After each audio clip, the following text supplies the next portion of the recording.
আসসালামু আলাইকুম ওয়া রাহমাতুল্লাহি ওয়া বারাকাতুহু। বিসমিল্লাহির রহমানির রহিম। আলহামদুলিল্লাহি রাব্বিল আলামিন ওয়াস সালাতু ওয়াস সালামু আলা সাইয়্যিদিল মুরসালিন নবিয়িনা মুহাম্মদ ওয়া আলা আলিহি ওয়া সাহবিহি আজমাইন, আম্মা বাদ। সম্মানিত শ্রোতা দর্শক মণ্ডলী, আল্লাহ রাব্বুল আলামিনের প্রশংসা এবং নবী সাল্লাল্লাহু আলাইহি ওয়াসাল্লামের উপর সালাতু ওয়াস সালামের পর আজ সোমবার 9 রবিউল আউয়াল 1447 হিজরি মোতাবেক 1 সেপ্টেম্বর 2025 আমাদের ধারাবাহিক সাপ্তাহিক প্রশ্নোত্তর পর্ব নম্বর 103। 10টি প্রশ্ন রয়েছে বিভিন্ন দেশ থেকে আসা। আমরা সংক্ষেপে ইনশাআল্লাহ তাআলা সেগুলির উত্তর দেওয়ার চেষ্টা করব। প্রথম প্রশ্ন করেছেন, বলছেন, আসসালামু আলাইকুম শেখ ওয়ালাইকুম সালামতুল্লাহ, বাংলাদেশের আলেমদের তত্ত্বাবধানে গাজার মানুষের জন্য অর্থ সহায়তা পাঠানো হচ্ছে বিভিন্ন মাধ্যমে। বর্তমান অবস্থায় আমি কি সেখানে যাকাতের টাকা দিতে পারবো? যদি গাজার ভাই বোনদের জন্য পাঠান তাহলে যাকাতের টাকা দিতে পারবেন, কিন্তু যাদের মাধ্যমে পাঠাচ্ছেন তারা যেন বিশ্বস্ত হয়, নির্ভরযোগ্য হয়। জি, তাদের আমানত সম্পর্কে আপনি সুনিশ্চিত হবেন। এমনটা না হয় যে গাজার নামে টাকা পয়সা নিল, কিন্তু সেটা নিজেদের সেখানে হয় ব্যক্তি স্বার্থে রেখে নিল অথবা তাদের প্রতিষ্ঠানের স্বার্থে রেখে নিল। অনেকে হয়তো নিজের ব্যক্তি স্বার্থে নিজের সংসারে লাগাবে না, কিন্তু নিল গাজার নাম করে আর নিজের প্রতিষ্ঠান চালাচ্ছে, সেখানে সেই টাকা ব্যবহার করলো, সে আমানত খেয়ানত করলো, হারাম কাজ করলো। এই জন্য সতর্ক সাবধান। যার তার হাতে বললেই বিশ্বাস করে তার হাতে টাকা তুলে দেবেন না। আসলে কি গাজায় বিশ্বস্ত আমানতদার ভালো মানুষের মাধ্যমে, যদিও তারা ভালো মানুষ, আসলে কি তারা পৌঁছাতে পারবেন, পৌঁছাচ্ছেন কি না, এগুলো বিষয়ে একটু ভালো করে খতিয়ে দেখবেন। আল্লাহ যেন আমাদের ধন সম্পদ বা যে কোনো নিয়ামতকে তার সন্তুষ্টির কাজে ভালো জায়গায় লাগাবার তৌফিক দান করেন। অসহায় মুসলিম ভাই বোনদের সাহায্য করা ফরজ, কিন্তু সেটা যেন সাহায্য সত্যিকারের হয়। 2 নম্বর প্রশ্ন, বলছেন, আসসালামু আলাইকুম শেখ ওয়ালাইকুম সালামতুল্লাহ, বীর্য কাপড়ে লাগলে ওই কাপড়ে সালাত আদায় করা যাবে? এর উত্তর হচ্ছে একটি মাসলার উপর নির্ভরশীল যে বীর্য পাক না নাপাক। যারা নাপাক বলেছেন, যেমন মজি নাপাক, পেশাব নাপাক, পায়খানা নাপাক, হ্যাঁ, মানুষের রক্ত নাপাক, তো যেগুলো নাপাক ওই রকম যদি নাপাক হয় তাহলে সেই কাপড়ে সালাত পড়া যাবে না। কারণ সালাতের জন্য শর্ত হচ্ছে যে শরীর পাক হইতে হবে, শরীরে যে কাপড় আছে, পোশাক আছে, সেটা পাক হইতে হবে। যেই জায়গায় সালাত পড়বেন, নামাজ পড়বেন, সেই জায়গায় পাক হইতে হবে। কিন্তু বীর্য যেটি মানি সেটি পাক না নাপাক? একদল বলছেন নাপাক, কিন্তু আর একদল বলছেন যে না, সেটি পাক। জি, এখন মানুষের গুপ্তাঙ্গ দিয়ে কোনো কিছু বের হলেই সেটা নাপাক হয়ে যাবে না। বীর্য দিয়ে আল্লাহ রাব্বুল আলামিন মানুষের মতো শ্রেষ্ঠ মখলুককে আল্লাহ সৃষ্টি করেছেন। সবচেয়ে শ্রেষ্ঠ আল্লাহ রাব্বুল আলামিনের সৃষ্টি হচ্ছে মানব জাতি।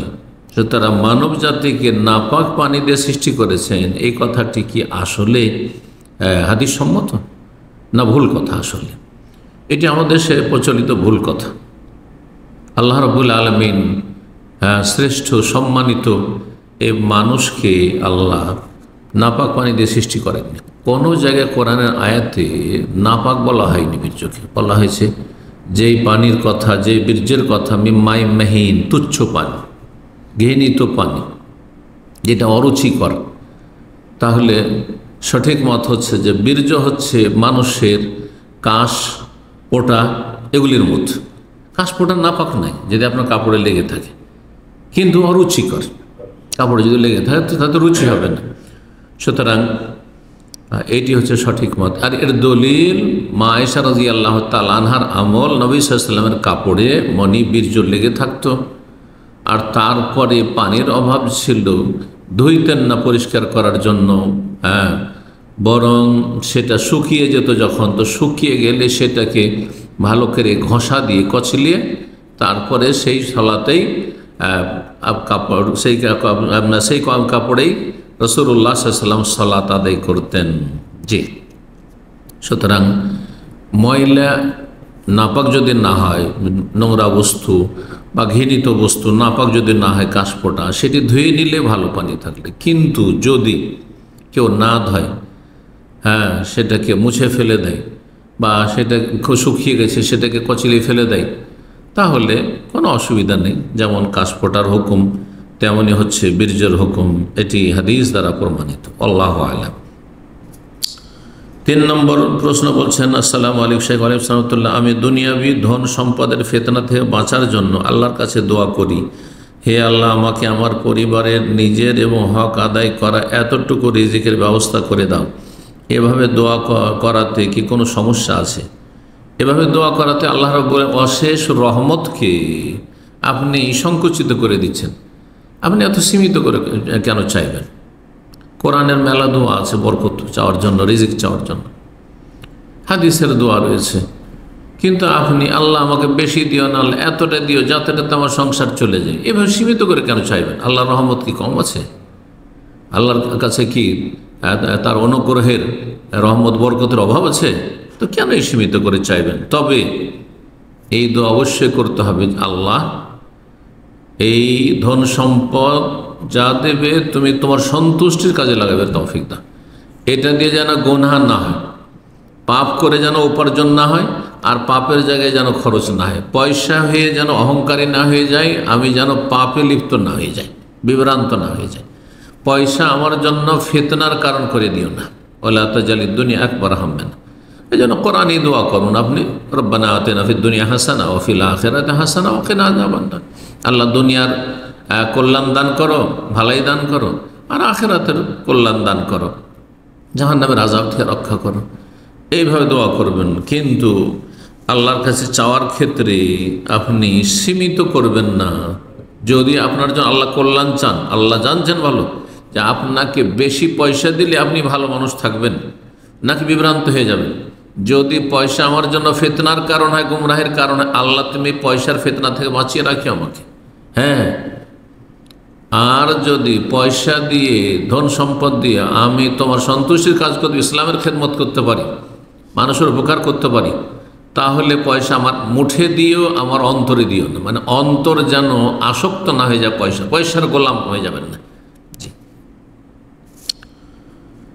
নবী সাল্লাল্লাহু আলাইহি ওয়াসাল্লাম একটি হাদিস রয়েছে, আবু দাউদ, তিরমিজি, নাসাই, বিভিন্ন হাদিসের মুসনাদ আহমদ, হাদিসটি সহিহ। এক বেদুইন সাহাবী আসলেন মসজিদের, নবী সাল্লাল্লাহু আলাইহি ওয়াসাল্লাম বসেছিলেন। মসজিদ নবীতে 2 রাকাত সালাত পড়লেন, আর পড়ার পরে দোয়া করেছেন, আল্লাহুম্মা আরহামনি ওয়া মুহাম্মাদান ওয়া লা তারহাম মানা আহাদান। নবী সাল্লাল্লাহু আলাইহি ওয়াসাল্লাম তার সাথে ভালো আচরণ করেছেন, নরমাসে কথা বলেছেন, আকৃষ্ট হয়েছে, মুগ্ধ হয়েছে সে দোয়া আর সাহাবায়ে কেরাম থেকে হয়তো ততটা পায়নি আপ্যায়ন বা মূল্যায়ন। তখন সে দোয়া করছে, আল্লাহুম্মা আরহামনি ওয়া মুহাম্মাদান, আল্লাহ আমার ওপর আর মুহাম্মদ সাল্লাল্লাহু আলাইহি ওয়াসাল্লামের ওপর তুমি রহম করো, ওয়ালা তারহাম মানা আহাদান, আর আমাদের এই 2 জন ছাড়া অন্যদের উপর তুমি রহমত করিও না। কত বেদুইন না অসভ্য, যে আল্লাহ এরাকে রহমত দিও না, তুমি আমাকে আর আমার নবীকে দাও, বাস। রাসূলুল্লাহ এই দোয়া শোনার পরে বললেন যে শোনো, তুমি তো ভুল কাজ করলে, লাকাদ তাহাজ্জারতা ওয়াসিয়ান, আল্লাহর প্রশস্ত রহমতকে তুমি সংকীর্ণ করে দিলে, সীমিত করলে। আরে সবাইকে যদি আল্লাহ রহমত দেয় তো তোমার কি আল্লাহ ঘাটতি করে দেবে যে তুমি তোমার এবং নবীর সাথে তুমি সীমিত করে দিলে? এমনটা করবে না। 4 নম্বর প্রশ্ন বলছেন, আসসালামু আলাইকুম শেখ ওয়ালাইকুম সালাম, গত 2 মাস ধরে আমার স্ত্রী বাপের বাড়ি চলে গেছে। আমাদের একটা শারীরিক ও মানসিক প্রতিবন্ধী বাচ্চা আছে। আল্লাহ সহজ করুন, প্রতিপালন। আল্লাহ আপনাদেরকে সবর করে নেকির আশায় এই প্রতিবন্ধীর মানুষ করার তৌফিক দান করেন এবং উত্তম প্রতিদান দান করেন দুনিয়া আখিরাতে। সে আমার সাথে সংসার করবে না বলে গেছে, কিন্তু সে খোলা তালাক নিচ্ছে না, কারণ তাহলে তো টাকা পাবে না। আল্লাহ হিদায়াত করুন। ও চায় আমি যেন না তাকে তালাক দিই। এখন আমাকে যে সে বাধ্য করছে তালাক দিতে, না, আপনি বাধ্য না। যদি মনে করেন যে না, আমার তালাক দেওয়ার প্রয়োজন নেই, তাকে রাখা যাবে শরীয়তে, সে নামাজি, সে পর্দা করে, রাখা যাবে, আর সে থাকতে চায় না, তো সে খোলা নিক, যাতে করে আপনাকে মোহর দিতে না হয়। জি। কিন্তু যদি আপনি তালাক দেন তার দোষ ত্রুটির জন্য, তাহলে আপনাকে মোহর দিতে হবে। তো বলছেন যে আমি কি গুনাহগার, বলছেন যে ও চায় আমি যেন তাকে তালাক দিই, এখন আমাকে যে সে বাধ্য করছে তালাক দিতে, তাকে যদি আমি টাকা না দিই আমি কি গুনাহগার হব? কারণ সে যদি 5 ওয়াক্ত নামাজ পড়তো, পর্দা করতো, আমার পরিবারের সাথে ভালো ব্যবহার করতো, তাহলে আমি তার সাথে থাকতাম। তাহলে বোঝা যাচ্ছে আপনিও তো রাখতে চান না। শেষ কথায় বোঝা যাচ্ছে আপনি তাকে রাখতে চান না, কারণ সে 5 ওয়াক্ত নামাজ পড়েন না। আর 5 ওয়াক্ত নামাজ না পড়লে রাখা জায়েজ নয়। কোনো স্বামী বেনামাজি স্বামী থাকা জায়েজ নয় নামাজি মহিলার জন্য, আর নামাজি পুরুষের বেনামাজি মহিলাকে নিয়ে সংসার করা জায়েজ নয়। পর্দা করে না, যদি একেবারে বেহায়া বেপর্দা হয়, শুধু চেহারা নয়, মাথাও ঢাকে না, গা হাতও ঢাকে না, তার এরকম বেহায়া বেপর্দা অবাধ মেলামেশা করে, তাহলে তাকেও রাখাতে কোনো শান্তি নেই। তো যদি আপনি তালাক দেন তাহলে আপনাকে মোহর দিতেই হবে। আপনি তালাক দিতে বাধ্য না। যদি রাখার মতো শরীয়তের দৃষ্টিতে সুযোগ থাকে তো রাখবেন, এটাই ভালো। তালাকের চাইতে অনেক ভালো দাম্পত্য জীবনকে এগিয়ে নিয়ে যাওয়া।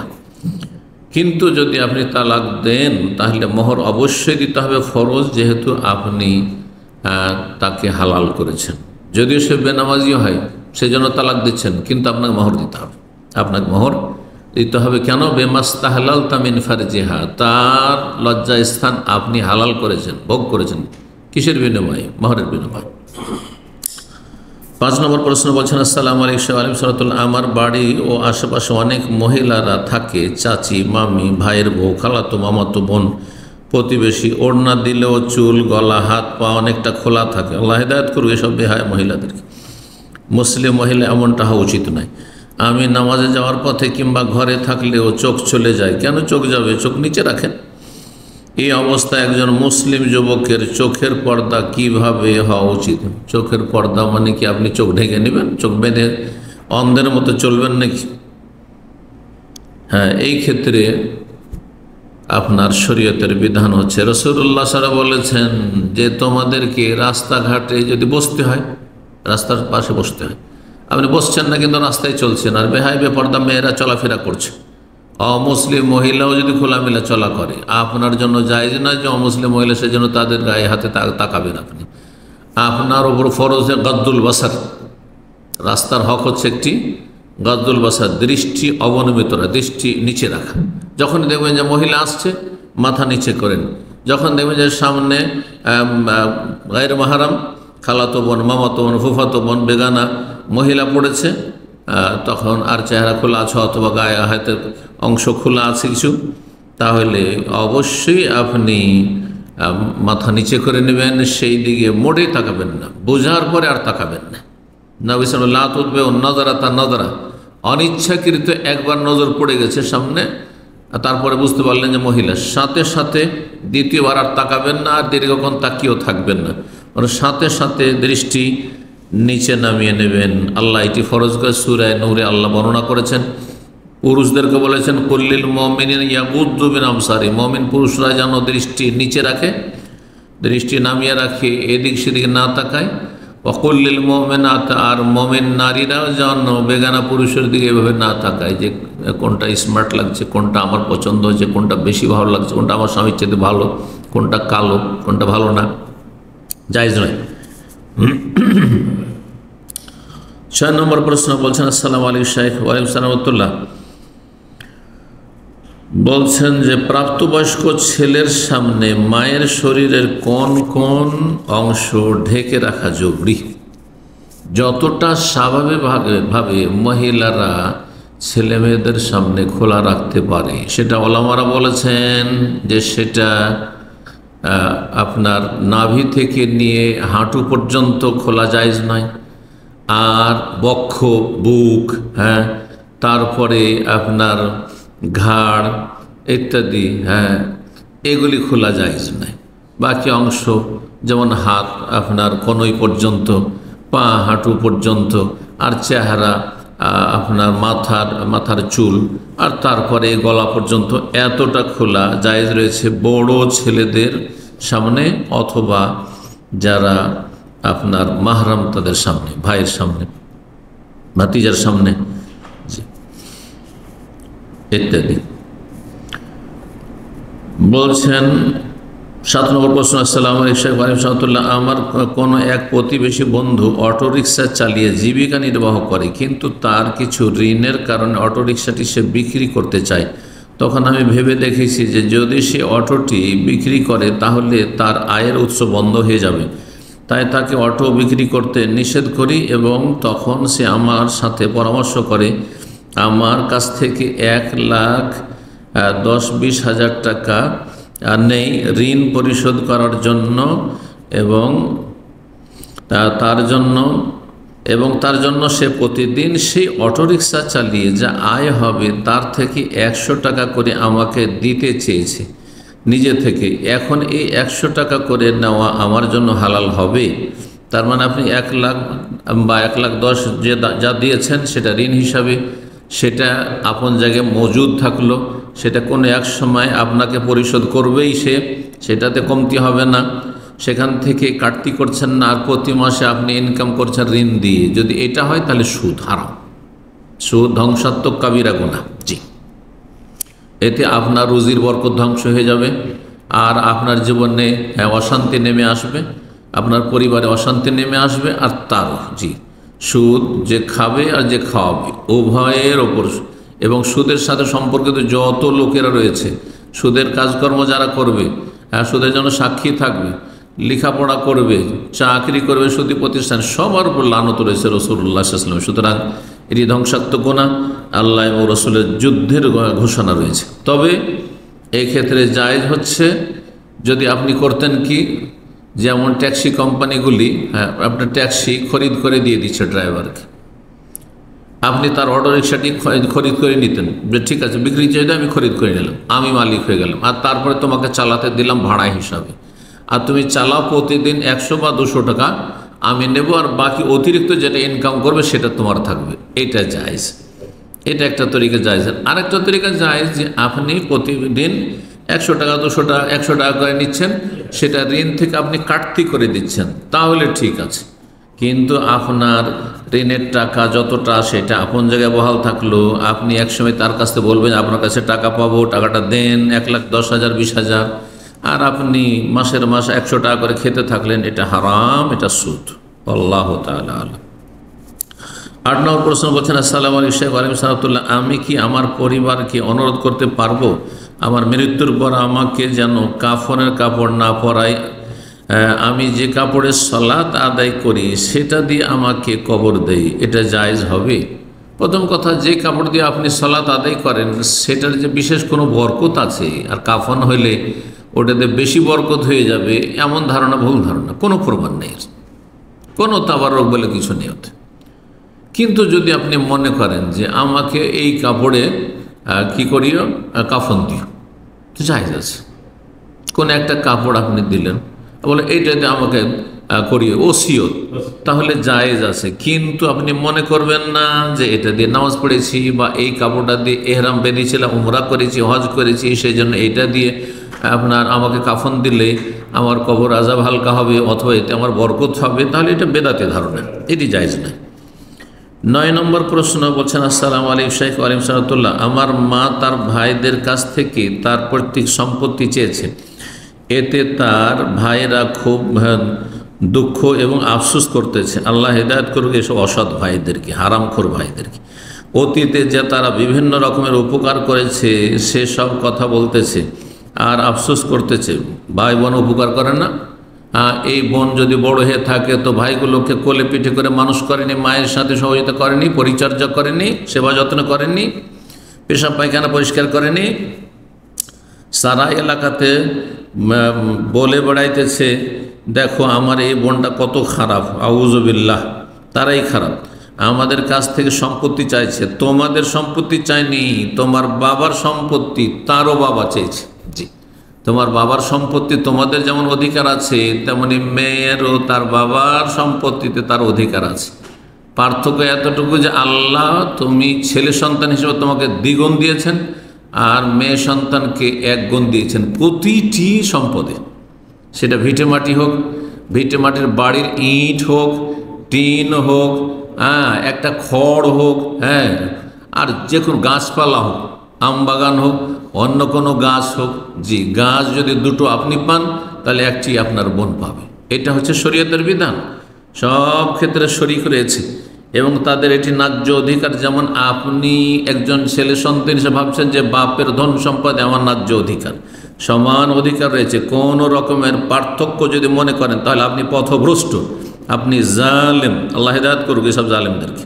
আর আমাদের দেশে জালেম হয়ে গেছে এরকম, নামাজি মুসল্লি, তারপরেও বোনদের হক ঠিকভাবে দেয়, মেয়েদের হক ঠিকভাবে দেয়, এমন লোক শতকরা একটা খুঁজে দিতে পারবেন না। আমি সেই সমাজে বড় হয়েছি, একজন দেখাতে পারবেন না। বড়ই তাহাজ্জুদ গুজার, কিন্তু মেয়েদের যথাযথ সমস্ত ধন সম্পদে ভাগ দিচ্ছে, ভিটে মাটি থেকে শুরু করে গাছপালা সব কিছুতেই, ব্যবসা বাণিজ্য, দোকানপাটে। এমন লোক খুঁজে পাওয়া আমাদের সমাজে বিরল। সুতরাং জান্নাতে কি আপনি শুধু নামাজ দিয়ে যেতে পারবেন এত সহজ মনে করছেন? এই সহি আকীদার দাবি করে যেতে পারবেন আপনি? কখনো পারবেন না, কখনো পারবেন না যদি বান্দার হক আপনি নষ্ট করেন। আল্লাহ বুঝার তৌফিক দান করেন, হেদায়েত দান করেন। বলছেন যে শেখ, আমার মায়ের কাজটা কি আসলে খুব বড় ধরনের ভুল হয়েছে? কোনো ভুল হয়নি, বরং আপনার মাকে বলবো, আপনাদের বলবো যে সে তার পূর্ণ হক আদায় করে নেবে। সোজা আঙুলে হলে ঠিক আছে, আর না হলে বিচার সালিস, সামাজিক বিচার সালিসের মাধ্যমে যদি হয় তো তাও ঠিক আছে, আর না হলে আইনের আশ্রয়, আদালতের আশ্রয় নেবে, আর ন্যায্য অধিকার পুরোপুরি আদায় করে নেবে। এরকম পরিস্থিতি আমার মায়ের করণীয় কী এবং ইসলামের বিধান কি? যেমনটা বললাম, ন্যায্য অধিকার তার রয়েছে, পুরো হক সে আদায় করবে যেইভাবে সম্ভব। জি, 10 নম্বর প্রশ্ন। আসসালামু আলাইকুম শেখ আলিম সালাতুল্লাহ, আমি আল্লাহর রহমতে বেশি সন্তান নিতে চাই। আল্লাহ তৌফিক দিক, আল্লাহ সহজ করুক। আজকাল এরকম লোক খুঁজে পাওয়া মুশকিল। সন্তানের ক্ষেত্রে একটা দুটার বেশি নিতে চায় না, কিন্তু পয়সার ক্ষেত্রে পেট জাহান্নাম হয়ে যাচ্ছে। গোটা দুনিয়া দিয়ে দিল বলে আর এক দুনিয়া দরকার। এক সন্তান থেকে আরেক সন্তানের মধ্যে কত দিন বা কতটুকু ব্যবধান রাখা যেতে পারে যাতে মোটামুটি সব দিক থেকে ভালো হয়? আর এই বিরতিকালীন সময় কোন পদ্ধতি অবলম্বন করা যেতে পারে? শেখ, দোয়া করবেন আল্লাহ যেন আমাকে নেক সন্তান দান করেন এবং আমার সন্তান সন্ততিকে বরকত দান করেন। আল্লাহ বরকত দান করেন ভালো মানুষদের, যাদের সৎ নিয়ত রয়েছে, আল্লাহ তাদের সৎ নিয়তে এবং সেসব কাজে যেন জীবনে আল্লাহ বরকত দান করেন। দুটো প্রশ্ন এখানে করেছেন যে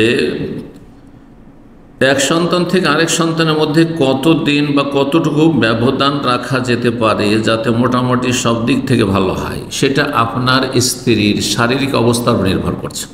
তা আপনার শারীরিক যদি কোনো সমস্যা না থাকে, শারীরিক অবস্থা বেশ ভালো, গর্ভধারণে কোনো অসুবিধা নেই, আর এইদিকে একটা বাচ্চা যে ভূমিষ্ঠ হয়েছে তার 2 বছর দুধ পানের অধিকার রয়েছে। সুতরাং 2 বছরের মধ্যে তাড়াতাড়ি গর্ভধারণ করলে দুধ বন্ধ হয়ে যেতে পারে। এই বাচ্চাটি তার অধিকার থেকে, স্তন্য পানের বা দুধ পানের যে অধিকার রয়েছে তা থেকে বঞ্চিত হওয়ার সম্ভাবনা থাকতে পারে। সেটা আপনি লক্ষ্য রাখবেন, 2 দিকটা খেয়াল রেখে, আর তারপরে আপনার বাচ্চা নিতে কোনো অসুবিধা নেই। সুতরাং 2 বছর ধরুন, মোটামুটি 1.5 থেকে 2 বছর কমপক্ষে একটা বাচ্চা দুধ পান করলো, 2 বছর তার অধিকার, 2 বছর সুযোগ দেবেন। 2 বছর পরে গর্ভধারণ করলো, আর তারপর 2.5 বছর, 3.25 বছরের বাচ্চা হইল। তো এটা হচ্ছে মধ্যম পন্থা মোটামুটি অবলম্বন করা।